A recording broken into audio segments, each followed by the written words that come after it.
যাক বাবা, বাঁচা গেল। এবারকার মতো মহাজন দাদা চলে গিয়েছে। তুমি কোথায় ছিলে? আর বলো না গিন্নি, আমি তো ভয়ে ভয়ে ওই মগ ডালে বসেছিলাম। মগ ডাল থেকে প্রায় পড়েই গিয়েছিলাম, তারপরও আমি নামিনি। মহাজনের ভয় বলে কথা। হ্যাঁ, তা কি বলে গেল শেষমেশ, তুই আমাকে তাই বল। কি আর বলবে, টাকা না দিতে পারলে তোমার গরদান দিবে। আমি বলি কি, তুমি যেভাবেই হোক মহাজন দাদার টাকাটা দেওয়ার ব্যবস্থা করো। এমন ভাবে বলছিস টাকা যেন গাছে ধরে, চাইলেই পাওয়া যায়। কে দেবে আমাকে টাকা? কে আমাকে টাকা দেবে বল, তুই বল। কতজনের কাছে গেলাম, কেউ টাকা দিল না। ধার চাইলাম, তাও দিল না।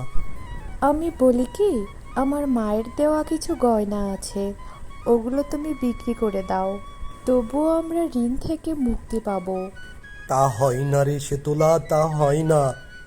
আমার শাশুড়ির দেওয়া, তোমার মায়ের দেওয়া এই গয়নাগুলোই তো আমাদের শেষ সম্বল। না না না, এগুলো আমি বিক্রি করতে পারবো না। দেখি অন্য কোনো কাজের ব্যবস্থা করা যায় কি না, আর টাকা পাওয়া যায় কি না। আমি চললাম, তুমি বরং বাড়িতেই যাও। কে তুই? আমার জঙ্গলে কি করছিস? আমার জায়গা দখল করতে এসেছিস? ওঠ বলছি, ওঠ।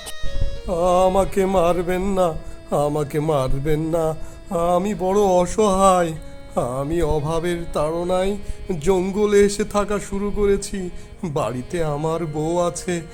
আমি আমি বাড়িতে থাকতে পারছি না, এই জন্য এই জঙ্গলে এসে একটু ঘুমাচ্ছি। কিসের অভাব তোর? আর কার জন্য অভাবে পড়েছিস? কার ভয়ে জঙ্গলে এসে থাকছিস? সবাই তো আমাকে ভয় পায়, তুই আবার কাকে ভয় পাচ্ছিস? বল আমাকে, বল।